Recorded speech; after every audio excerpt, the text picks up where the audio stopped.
So at last night's debate, Donald Trump talked quite a bit about the pandemic. He obviously was very defensive in the face of the attacks against what he'd done, implying that he'd done a great job, and that any disagreements he had between himself and any other members of the administration, any scientists, is not cause for concern. But is that actually the case? And how do we square some of his comments about things like the timeline for a vaccine with some of what other members of his administration have said? Well, joining us now to break down this and other stories, we have a Democratic strategist and contributor to the Daily Beast, New York Daily News, and the Independent, Max Burns. Welcome back to the Damage Report. Thanks for having me.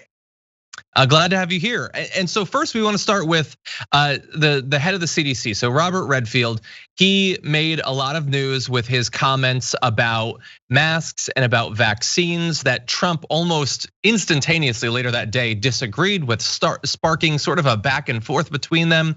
Tell me a little bit about what you thought that represented.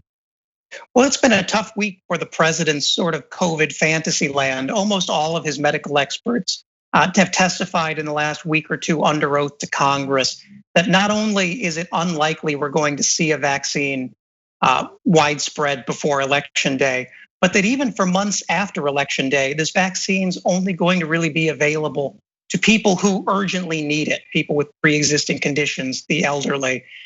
President Trump, the same day as CDC Director Redfield said that, came out and said, listen, I don't trust my own CDC director. I told him he was wrong, and I don't want him saying that anymore. As if saying that changes the reality on the ground. Yeah, and so I think for a regular person who is following that news cycle, there is such a big difference between hearing from one person that you're led to believe you can trust, from the head of the CDC, that you might have to wait until next summer, next fall, like seemingly a very long time in the future to get vaccinated against this, versus Trump, who has been repeatedly saying it's coming in literally weeks and the military is ready to start distributing it. I understand that you're saying that it's gonna be prioritized for some people, but in terms of anything like a widespread distribution, do we have any real reason to believe that it's one or the other or somewhere in between? Like what do we actually know at this point? Right now, we know that there are several vaccine candidates that are in trials with major pharmaceutical companies, but both Dr. Fauci and Dr. Redfield have made clear that even if those are approved as quick as possible, we're looking at summer 2021 before most people are able to get a shot. And even in a best case scenario, there are going to be people who that shot is not responsive for, who for whatever reason, that does not give them an immunity to COVID. And Dr. Redfield said very clearly, wearing a mask is a more certain protection against COVID than getting the COVID vaccine.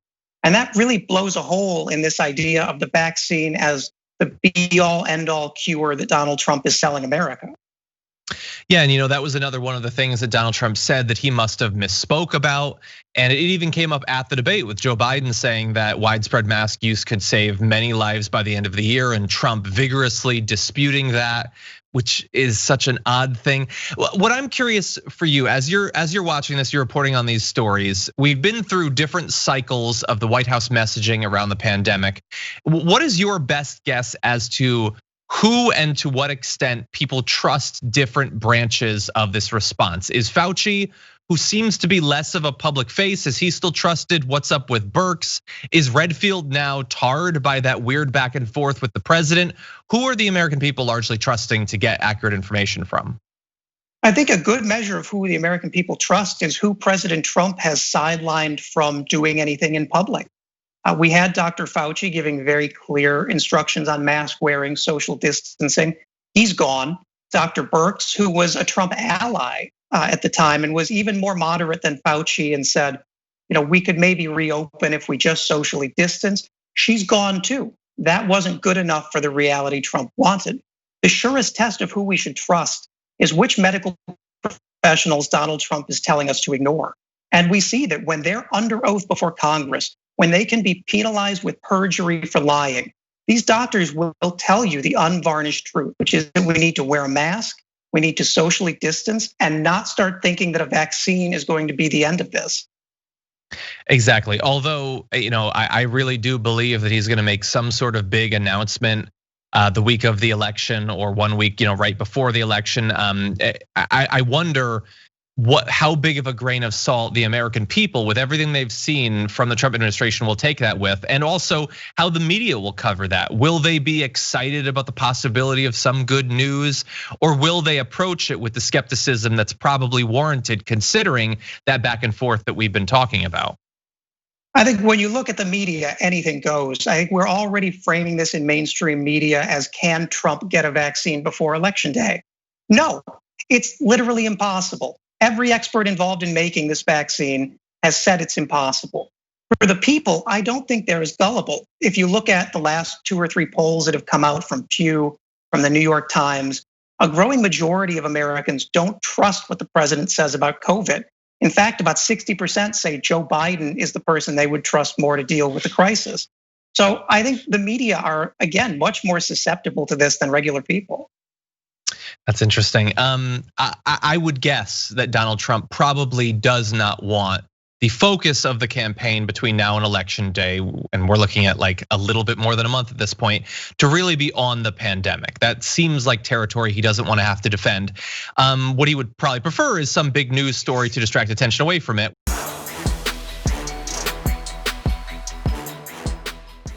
Check out the Damage Report podcast each day, wherever you get your podcasts, whether Pocket Casts or Stitcher or iTunes. You can join me as I give you the news and stories you want, with a range of co-hosts and interview guests jumping in on the fun each day. Again, that's the Damage Report, wherever you get your podcasts. And if you get them at iTunes, don't forget to rate and review. Sometimes I'll read them live on the show.